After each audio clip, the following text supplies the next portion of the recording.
నరకానికి తీసుకువెళ్ళే ఆచరణలు మరియు రంజాన్ విశిష్టతలు.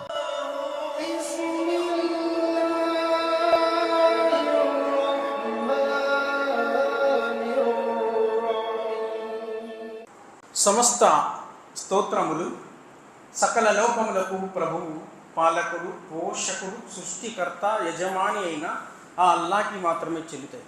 సోదరులారా, నేను మీ ముందు చెప్పబోయే అంశము నరకానికి తీసుకువెళ్ళే ఆచరణలు, అదేవిధంగా రమజాన్ యొక్క విశిష్టత. అర్థం చేసుకోండి సోదరులారా. మరి నరకానికి తీసుకెళ్లే ఆచరణలు, ఈ యొక్క విషయాన్ని మనం తెలుసుకున్నట్టయితే ఈ ప్రశ్న ఈ సమాజంలో ఎవరైనా కానీ మనల్ని అడిగితే మనం ఏం సమాధానం చెప్తాం? షిర్క్ ఔర్ బిదాత్ ఔర్ గునా ఔర్ హరామ్. ఈ పనులన్నీ నరకానికి తీసుకుని వెళ్ళే పనులు, ఆచరణలు.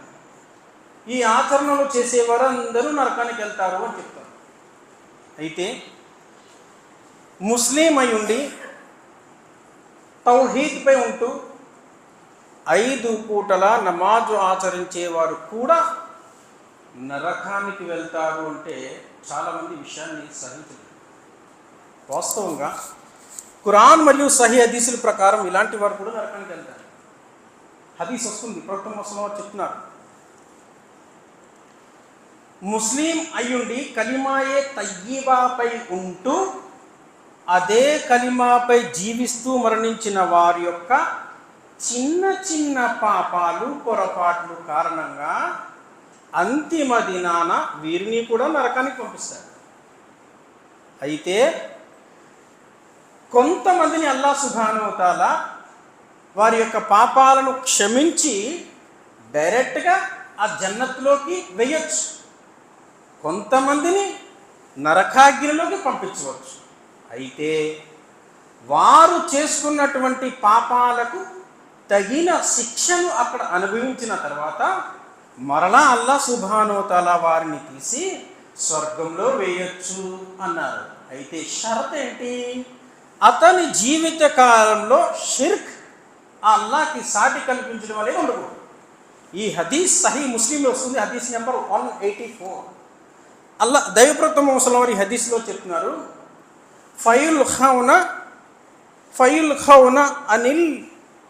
ఫయుల్ఖౌన ఫీ నహరిల్ హయా. స్వర్గానికి మరియు నరకానికి మధ్యలో ఒక దర్యా ఉంది, ఒక నది ఉంది. అవిల్ హయా ఫయంబుతూన ఫీహి కమా తంబతుల్ హిబ్బతు ఇలా జాని బిస్సై. మరియు ఆ నరకాగ్ని నుంచి తీసినటువంటి వ్యక్తులను ముందుగా ఆ నదిలో వేయడం జరుగుతుంది, ఆ జీవజలంలో వేయడం జరుగుతుంది.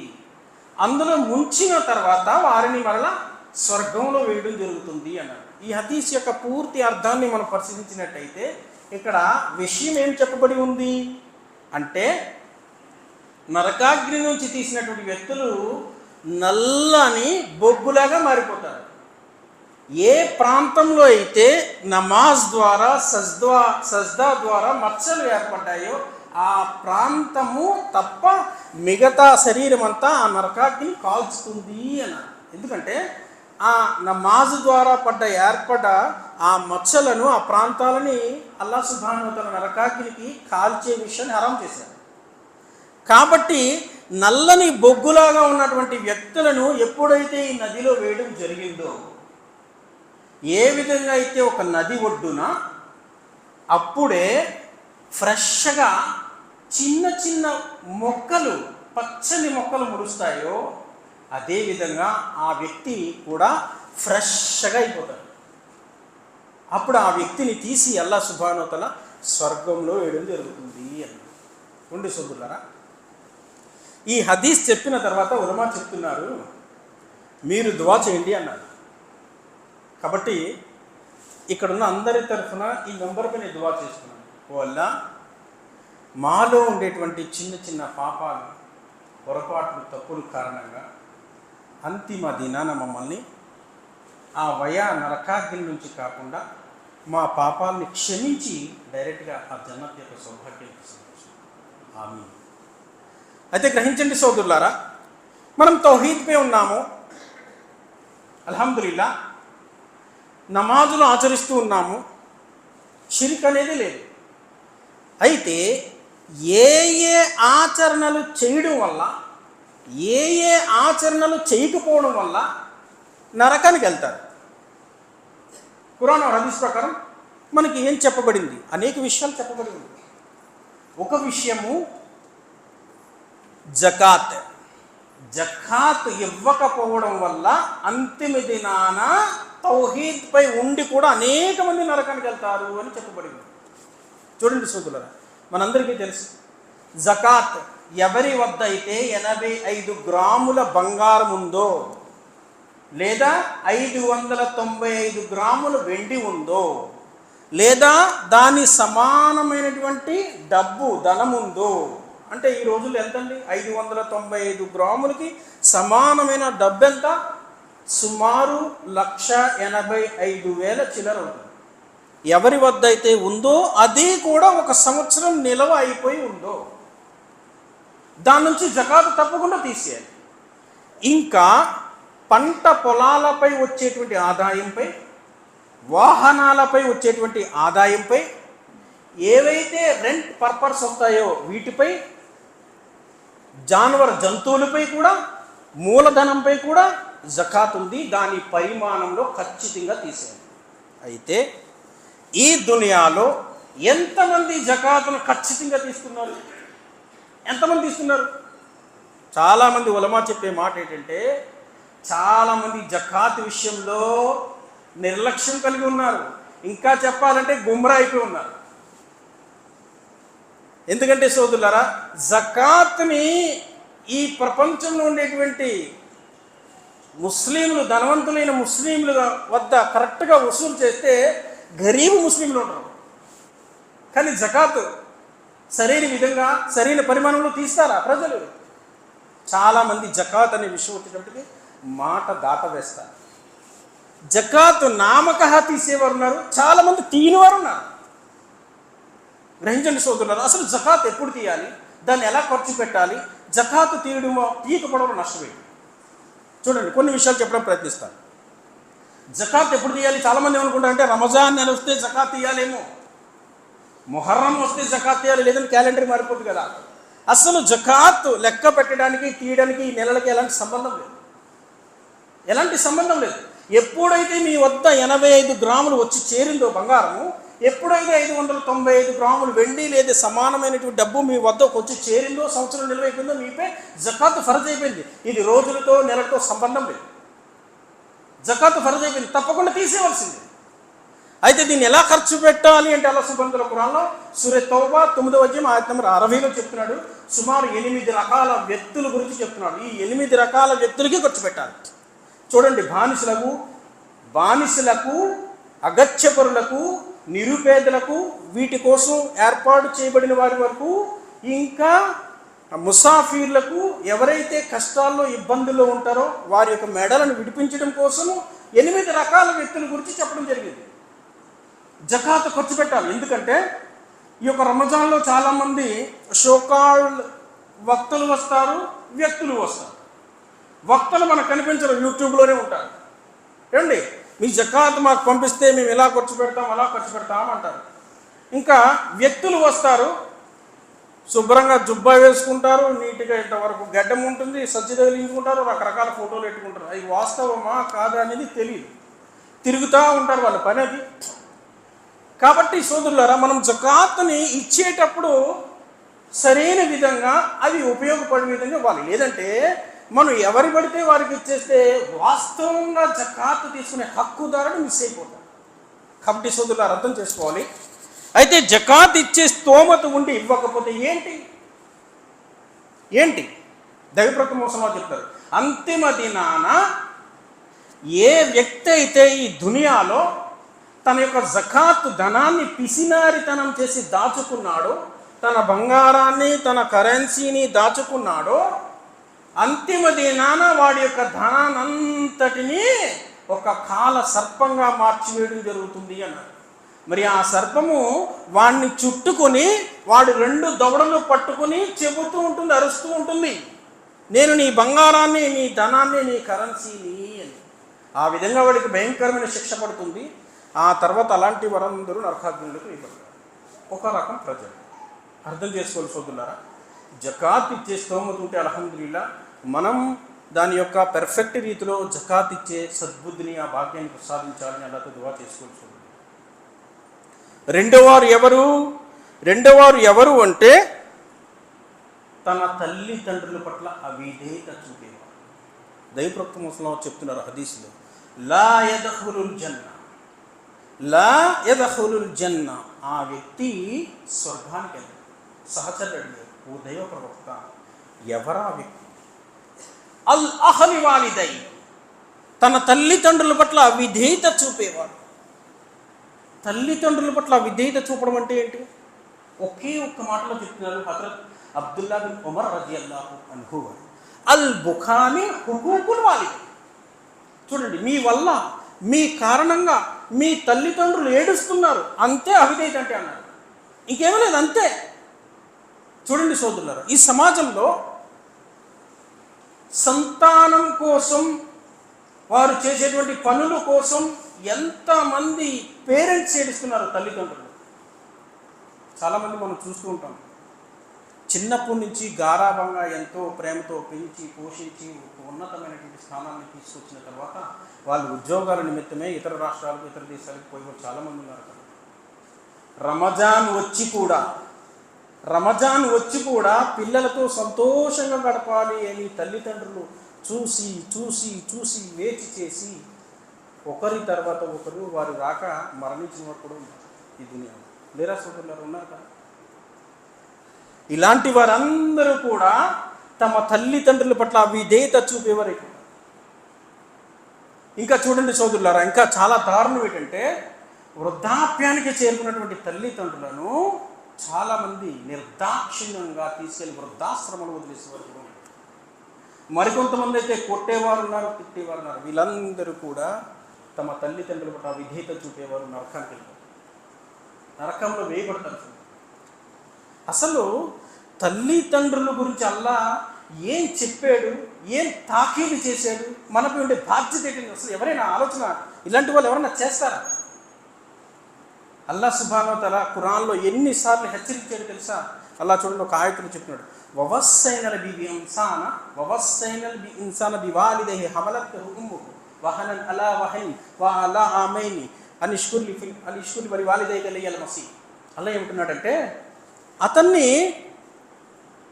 అతని తల్లిదండ్రుల గురించి గట్టిగా తాకీదు చేయడం జరిగింది. అతని తల్లి ప్రయాసపై ప్రయాసకు, సహనంపై సహనాన్ని భరించి అతన్ని మోసింది. అతను పాలు విడిచిపెట్టడానికి 2 సంవత్సరముల కాలం పట్టింది. కనుక ఓ మానవుడా, నువ్వు నీ ప్రభువుకి, తర్వాత నీ తల్లిదండ్రులకు కృతజ్ఞత తెలుపు. ఎట్టకేళ్లకు మీరంతా నా వద్దకే రావాల్సి ఉంది. నువ్వు ఎందుకు కృతజ్ఞత తెలపాలి? ఇక్కడ అల్లాహ్ చెప్తున్నాడు, నిన్ను మోసింది, సహనంపై సహనాన్ని భరించి మోసింది. 2 సంవత్సరములు నీకు పాలు పట్టింది. అదే లేకపోతే నువ్వు ఈ భూమి మీద ఉండేవాడు కాదు కదా. ఇంకా కృతజ్ఞత తెలపడం ఇంకా వేరే ఆధారం ఏం కావాలి? ఫలా తకుల్ లహుమా ఉఫ్ అంటాడు. ఏం చెప్తున్నాడు? వృద్ధాప్యంలో ఉండేటువంటి తల్లిదండ్రుల ముందు నువ్వు విసుగ్గా అని కూడా అనుకో, కసురుతూ మాట్లాడు, పైగా మర్యాదగా మాట్లాడు. వారి ముందు దయాభావం ఉట్టి పడే విధంగా అన్నుకుమతో నీ భుజాలు వంచు. పసితనంలో నీ కోసం వారు ఏ విధంగా అయితే అల్లాహ్తో ప్రాధాయపడ్డారో నీపై అనుగ్రహాలు ప్రసాదించమని, నువ్వు కూడా వారి కోసం అల్లాహ్తో దువా చెయ్యి. ఓ అల్లాహ్, నువ్వు వారిపై దయ చూపు అని. ఎంత బాధ్యతమైనటువంటి విషయాలు సంతానానికి చెప్తుండే అల్లాహ్ సుబ్హానహు వ తఆలా. కానీ ప్రజలు ఎలా ఉన్నారంటే సోదరులారా, వాళ్ళకి సేఫ్ సైడ్ కోసం, వాళ్ళ యొక్క సుఖాల కోసం, ఈ దునియాని జుర్రుకోవడం కోసం అడ్డు వచ్చినటువంటి తల్లిదండ్రులు కూడా తీసేసే ప్రజలు, దుర్మార్గమైనటువంటి ప్రజలు. అలాంటి వారందరూ అంతిమ దినాల నరకానికి వెళ్ళిపోతారు. 2 రకాల ప్రజల గురించి చెప్పాను. మూడోది ఎవరు అంటే ఇరుగు పొరుగు వారిని ఇబ్బంది పెట్టేవారు. హదీస్ వస్తుంది, మనందరికీ తెలుసు.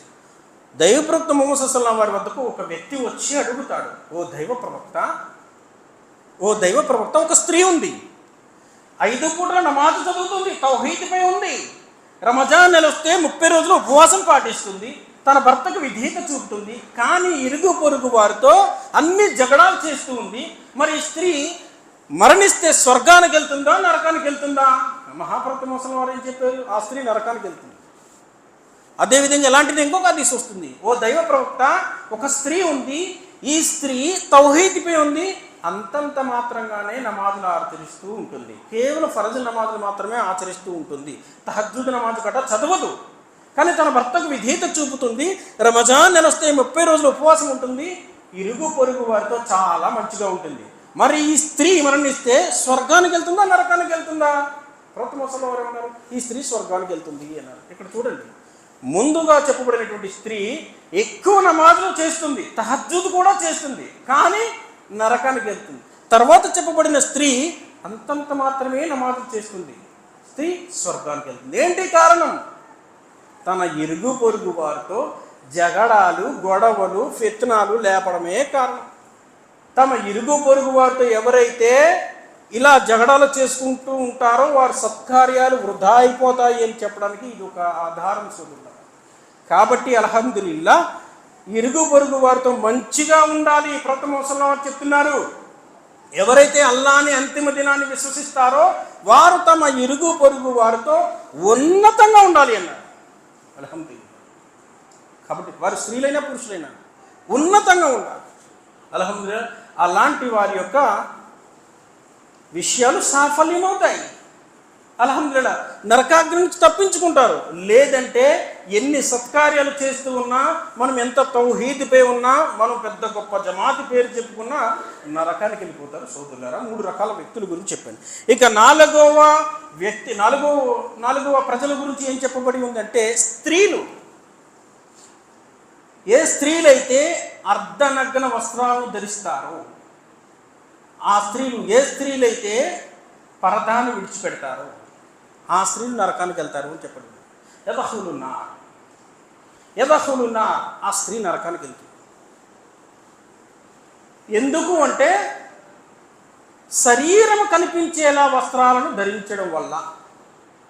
వలా యజిద్ తరీహా, ఆ స్త్రీ స్వర్గం యొక్క సువాసన కూడా చూడదు అన్నారు ప్రవక్త ముహమ్మద్ వారు.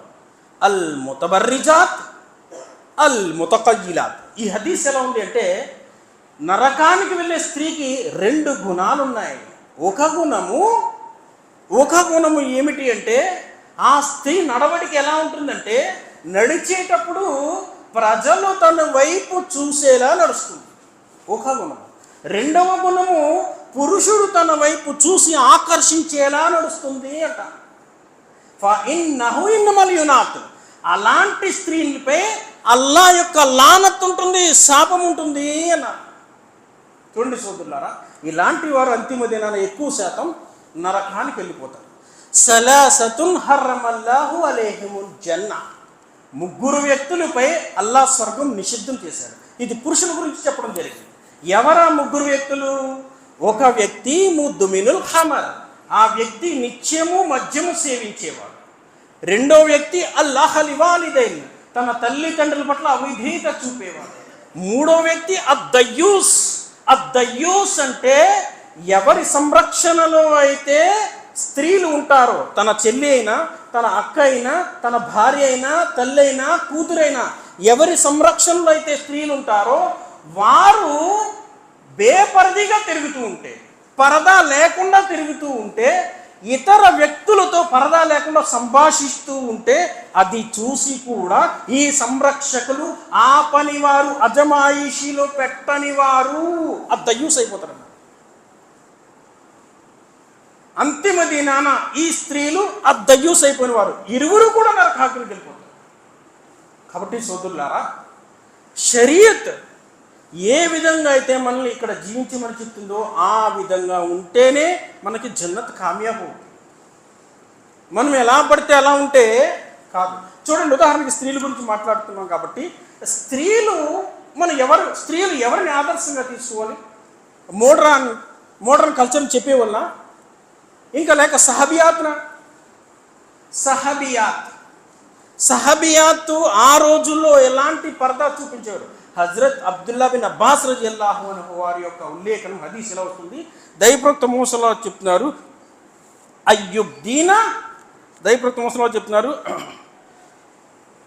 అయ్యుబ్దీన్ అయిన వాహిద.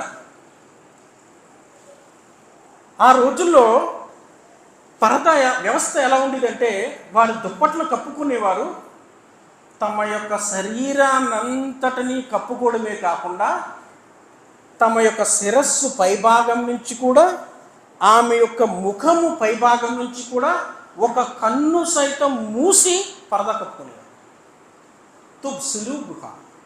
తుబ్సిరు బిహా, మేము వారిని చూస్తే ఒకే కన్ను మాకు కనిపించింది. అల్లాహు అక్బర్. ఎలాంటి పరదా వ్యవస్థ ఉండేది. అయితే ఇప్పుడు ఈ రోజుల్లో మన స్త్రీలు కూడా అలా ఉండాలని నేను చెప్పట్లేదు. షరియత్ ఏదైతే చెప్తుందో ఆ విధంగా ఉండాలి. షరియత్ ఏం చెప్తుంది? లూజుగా ఉండేటువంటి బట్టలు ధరించమని చెప్తుంది. టైట్ ఫిట్ వస్త్రాలు ధరిస్తాము, మేము బురఖా వేసుకుంటామంటే షరియత్ అంగీకరించు. ఇంకా అట్రాక్షన్ అయ్యే రంగురంగులు డిజైన్ లాంటివి వేసుకుంటామంటే షరియత్ అంగీకరించు. నోస్ పీస్ ఉండదు, నెత్తి మీద దుప్పటి ఉండదు, మా ఇష్టం వచ్చినట్టు తిరుగుతున్నామంటే షరియత్ అంగీకరించదు. ఇలాంటి వారందరూ కూడా అంతిమ దినాన ఈ హదీస్లోకి వస్తారు. కాబట్టి సోదరులారా, చెప్పడానికి చాలా విషయాలు ఉన్నాయి. కాబట్టి రంజాన్ విశిష్టత గురించి చెప్పాలి. కాబట్టి ఇన్షాల్లా నేను రంజాన్ విశిష్టత గురించి కూడా మీకు చెప్పడం ప్రయత్నిస్తాను. అయితే దానికంటే దీనికి సంబంధించి ఇంకొక హదీస్ చెప్పడం ప్రయత్నిస్తాను. మా ఉలమా అక్రమ్ చెప్తున్నారు ఈ హదీస్ ఏంటంటే, ఎక్కువ మంది అంతిమ దినాన నరకానికి పోవడానికి గల మరొక కారణం ఏమిటి అంటే సోషల్ మీడియాని కోరుకోవడం, సోషల్ మీడియాని చూడడం, సోషల్ మీడియా చెడు కోరుకోవడం, చెడు చూడడం, చెడు వైపుకి వెళ్ళడం. దీని ద్వారా అన్నారు. సోషల్ మీడియాలో అందరూ ఉంటారు, అల్హమ్దులిల్లా ఉండాలి. మనకి నాలెడ్జ్ కావాలంటే దాని వైపుకే వెళ్ళాలి. ఇప్పుడు ప్రస్తుత రోజులు అలా ఉన్నాయి. అయితే చెడు కోరుకోవడం, చెడు చూడడం, చెడును ప్రోత్సహించడం, ఇది ఎక్కువ శాతం మంది ఈ దునియా ఇందులోనే ఉన్నారు. కాబట్టి నరకానికి వెళ్ళిపోతారు. మనం చూసినట్టయితే రమజాన్ వచ్చి కూడా చాలామంది ఈ యొక్క మొబైల్ చూసుకుంటూ ఎన్ని విధాలుగా గుమ్మరా అయిపోయి ఉన్నారంటే సోదరులారా, సినిమాలు, పాటలు, డ్యాన్స్, ఇంకా ఏమున్నాయి కదా, రకరకాల మ్యూజిక్ షోలు, రకరకాలు ఉన్నాయి కదా, గేమ్స్, ఇళ్లల్లో స్త్రీలు, సినిమాలు, సీరియల్స్, రకరకాలు. వీళ్ళందరూ కూడా ఎందుకు యూజ్ ఏంటి? రంజాన్ ఉపవాసం పెట్టి యూజ్ ఏంటి? అసలు రంజాన్ ఉపవాసం పెట్టినప్పుడు మనం ఏం చేయాలి? దీని గురించి దైవప్రతినిధులు ఏం చెప్పారు? చాలామంది ఆలోచనే లేదు. టైం పాస్ అవుతుందా లేదా? సహరీ చేశాము, ఇఫ్తార్ సమయానికి మనం ఎంత తొందరగా గడిపాము. ఖాళీ ఉంటే ఏం చేయాలి? ఖురాన్ పారాయణం చేయాలి. ఏంటి? రంజాన్లో ఖురాన్ పూర్తి చేయాలి, జిక్ర్ చేయాలి, అల్లాతో దువా చేసుకోవాలి, తౌబా చేయాలి, అల్లాతో పశ్చాత్తాపం కోసం వేడవాలి. సోదరులారా, అల్హమ్దులిల్లా ఈ రంజాన్ ఈ యొక్క లైఫ్ని ఆ విధంగా అల్లా ఇష్టపడే విధంగా, అల్లా మనల్ని చూస్తే ఇష్టపడిపోవాలి. అల్హమ్దులిల్లా ఇష్టపడిపోవాలి. ఆ విధంగా అల్హమ్దులిల్లా ఈ నెలను గడపాలి. కానీ ఎలా గడుపుతున్నారు? చాలామంది నరకానికి వెళ్ళే విషయాల్లో గడుపుతున్నారు. ప్రవక్త ముహమ్మద్ సల్లల్లాహు అలైహి అన్నారు, ఏం చెప్పారంటే, రంజాన్ నెల ప్రారంభం కాగానే ఆకాశ ద్వారములు తెరువబడతాయి, నరక ద్వారములు మూయబడతాయి, తల బిరుసులైన శైతానులు బంధించబడతారు అన్నారు. చూడండి, నరక ద్వారములు మూయబడతాయి అంటే ఏంటి అర్థము? అసలు హదీస్కి అర్థం ఏంటి? ఎవరైనా ఆలోచన చేశారా? కాసంత విశ్వాసం ఉండేవారు ఎవరైనా కానీ అల్హమ్దులిల్లా రంజాన్ నెల ప్రారంభం కాగానే ఏం చేయాలి? నరకానికి వెళ్ళే ఆచరణలు అనేవి కొంచెం కూడా మొత్తం తీసి పాడేయాలి. ఉండకూడదు, మన దగ్గర ఉండకూడదు. ఫజర్ నమాజు చదివాము, జిక్ర్ చేసుకున్నాము, బయటికి వెళ్ళాము, మొబైల్ చూసాము, యూట్యూబ్ చూసాము, అందులో డాన్స్లు వస్తున్నాయి, పాటలు చూసాము, గంటల తరబడి ఫేస్బుక్లోకి వెళ్ళిపోయి రకరకాలు చూసుకుంటున్నాం. ఎందుకు రోజా ఉపవాసం ఏంటి? దానివల్ల ఏంటి ఫాయిదా ఏంటి? దీని గురించి అల్లాహ్ సుబ్హానహు వ తఆలా నువ్వు ఇలా చేయడం వల్ల అంగీకరిస్తాడా నీ యొక్క ఆచరణని? సంతోషిస్తాడా?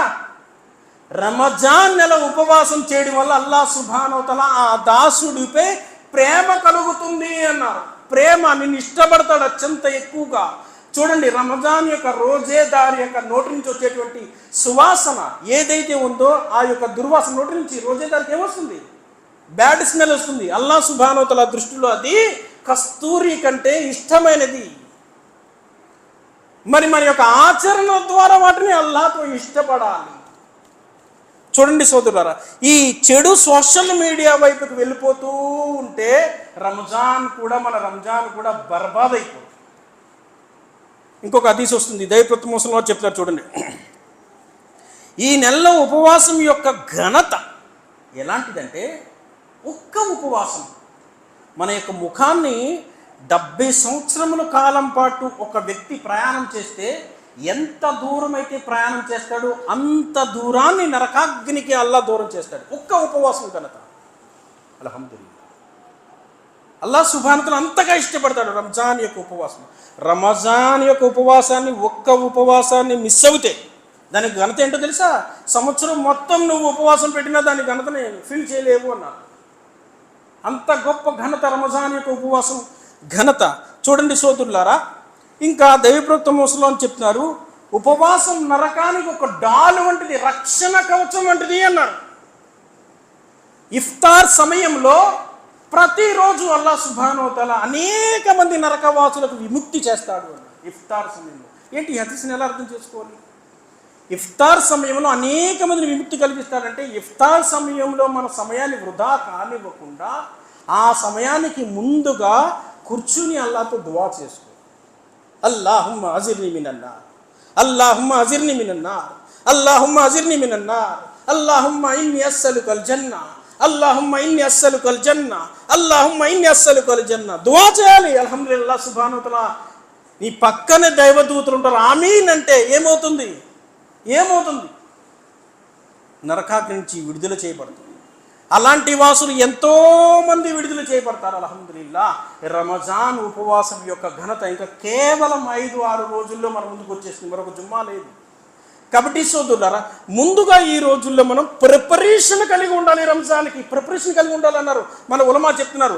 ఏ విధంగా అయితే మీ ఇంటికి ఒక అతిథి వస్తే, ఒక పెద్ద ఆఫీసరు లేదా ఒక పెద్ద రాజకీయ నాయకుడు వస్తే మీరు ఇంట్లో అతని కోసం ఎన్ని సౌకర్యాలు ఏర్పాటు చేస్తారు?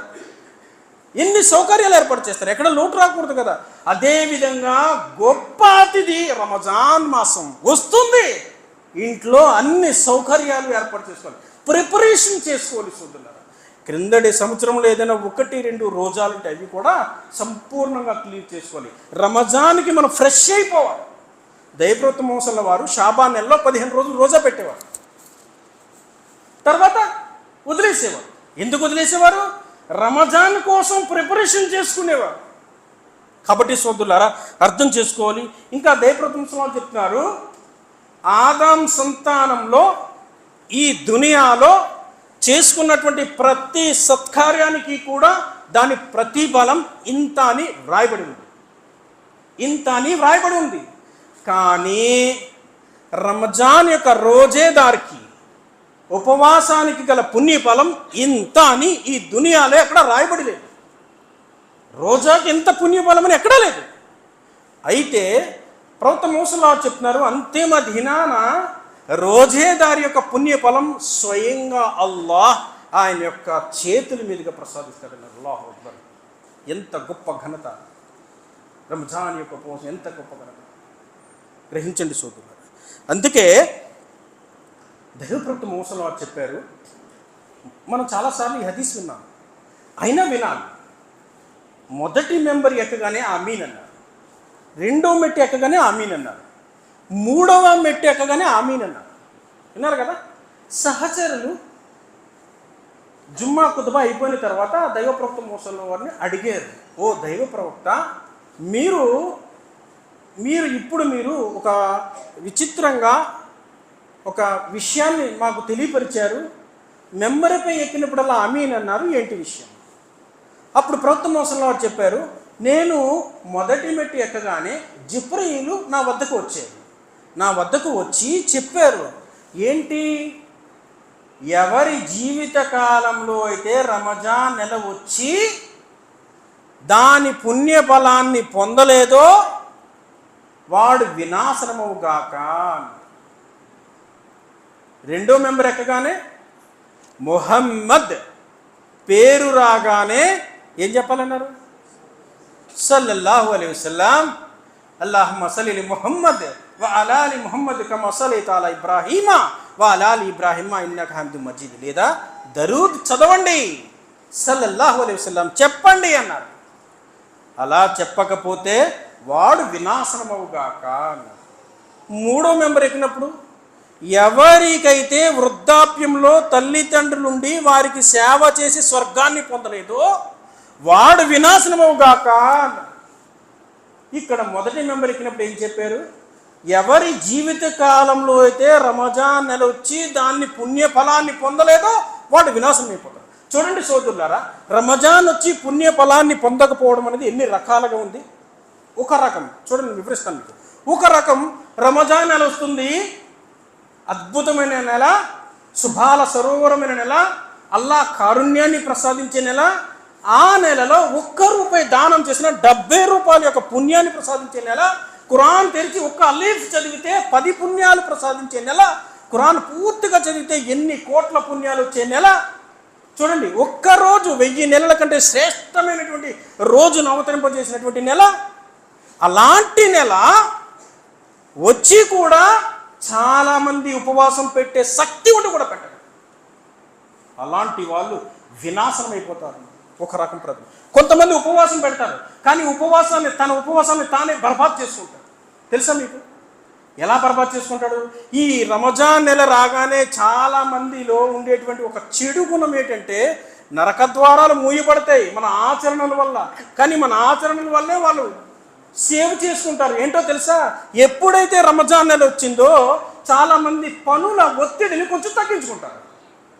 వారి యొక్క పనుల ఒత్తిడిని కొంచెం తగ్గించుకుంటారు. చూడండి, 3, 4, 5 ఒక జమ అవుతుంటారు, అక్కడ ఇక్కడ మాట్లాడుకుంటూ ఉంటుంటారు, ఖాళీగా ఉంటారు కదా. ఏం చేస్తారు? వాడి గురించి వీడి గురించి చాడి గీబత్ ఎంత ప్రమాదకరమైనది అల్లాహ్ చెప్పాడు ఖురాన్లో. ఎంత ప్రమాదకరం. నీ సొంత అన్న సోదరుడు చచ్చిపోతే వాడి యొక్క మృత మాంసాన్ని తినడం ఎంత అసహ్యం అనేది. గీబత్ కూడా అంత అసహ్యం అనేది అన్న, అసహ్యమని. కానీ ఏం చేస్తారు చాలామంది? 3 కలుస్తారు, 4 కలుస్తారు, వాడేలా వీడు ఎక్కడ రోజా ఇప్పేసుకున్నారు, బయటికి వెళ్ళపోగానే ప్రారంభించేస్తాడు. ఆడిలాగా వీడిలాగా ఆ అమ్మాయిలాగా ఈ అమ్మాయిలాగా. ఏంటి? తన సోదరుని వీపు వెనుక తన సోదరుని కోసం చెడుగా మాట్లాడడమే చాడీలు చెప్పడం గీబత్. దీన్ని చేసుకుంటూ ఎక్కువ శాతం బర్బాద్ చేసుకుంటారు రంజాన్ని.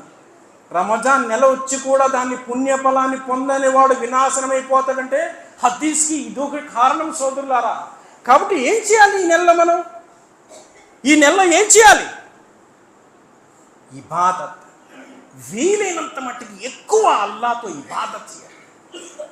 అల్లాహ్ సుబ్హానహు వ తఆలాకి మనం పసంద్ అయిపోవాలి, ఇష్టమైపోవాలి. మన ఆచరణల ద్వారా అల్హమ్దులిల్లాహ్ మన యొక్క హృదయంలో ఉండేటువంటి ఏవైతే ఉన్నాయో చెడు విషయాలన్నీ కూడా తొలగిపోవాలి. రమజాన్ ఒక కలయిక, మోమిన్లను కలిపేటువంటి ఒక కలయిక, విశ్వాసులను కలిపేటటువంటి ఒక కలయిక. మీరు గమనించండి, రంజాన్లో ఇఫ్తార్ సమయంలో రోజేదారులందరూ ఒక పక్క కూర్చుంటారు, రోజా పెట్టని వాడల్లా దూరంగా ఉంటాడు. చూసారా? ఏంటిది? మనల్ని ఒక సమూహం వైపు తీసుకొచ్చేటువంటి గొప్ప ఆచరణ సోదరులారా. అలాంటి గొప్ప నెల అల్హమ్దులిల్లాహ్ మన ముందుకు వస్తుంది. ఇంకా దీని యొక్క విశిష్టత ఏంటంటే అల్లాహ్ ఖురాన్లో అంటున్నాడు, యా అయ్యుహల్లజీన ఆమను కుతిబ అలైకుముస్ సియామ్ కమా కుతిబ అలల్ లజీన మిన్ కబ్లికుమ్ లఅల్లకుమ్ తత్తగూన్. ఓ విశ్వసించిన విశ్వాసులారా, ఉపవాసం మీపై విధి అయింది. ఏ విధంగా అయితే మీకు పూర్వం మీ పూర్వీకులపై విధి అయిందో ఆ విధంగా మీలో భయభక్తులు చెలుస్తాయి. దీని ద్వారా మరొక విశిష్టత ఏంటంటే భయభక్తులు జనిస్తాయి. అల్హమ్దులిల్లాహ్. ఏంటి భయభక్తులు జనిస్తే లాభము? ఏంటి లాభము? మన ఆచరణలన్నీ పర్ఫెక్ట్గా ఉంటాయి. అస్సమావతి వల్ అర్ద్ ఉఇద్దతు లిల్ ముత్తకీన్. ఇంకా భూమి ఆకాశాలంత వెడల్పు గల స్వర్గము కేవలం భయభక్తులు గల వారికి, దారులు ముత్తకీన్కి తయారు చేయబడి ఉంది. భయభక్తులు జనించడం వల్ల అలా జనించేటువంటి గొప్ప సాధనమే ఉపవాసం. రమజాన్ యొక్క ఉపవాసం అల్హమ్దులిల్లా కేవలం కొన్ని రోజుల్లో మన ముందుకు వస్తుంది. కాబట్టి సోదరులారా, నేను చెప్పిన విషయాలు మీకు అర్థమయ్యాయి అనుకుంటున్నాను. మరి అల్లాతో దువా చేస్తున్నాడు వల్ల ఏ విషయాలైతే ఇక్కడ చెప్పడం జరిగిందో దీనిపై జ్ఞానాన్ని తెలుసుకుని ఆచరణ చేసే భాగ్యాన్ని ప్రసాదించున్నాను. ఆమీన్. మరియు అంతిమ దినాన అల్లా ఎవరినైతే అనుగ్రహిస్తాడో ఆ అనుగ్రహ మూర్తిలో జాబితాలో మమ్మల్ని అందరినీ కూడా ఉంచుము.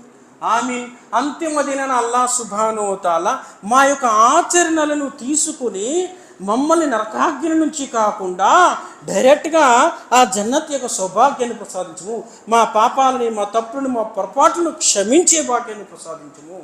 ఆమీన్ సుమ్మా ఆమీన్. వాఖిర్ దావనా అనిల్ హమ్దులిల్లాహి రబ్బిల్ ఆలమీన్. రబ్బనా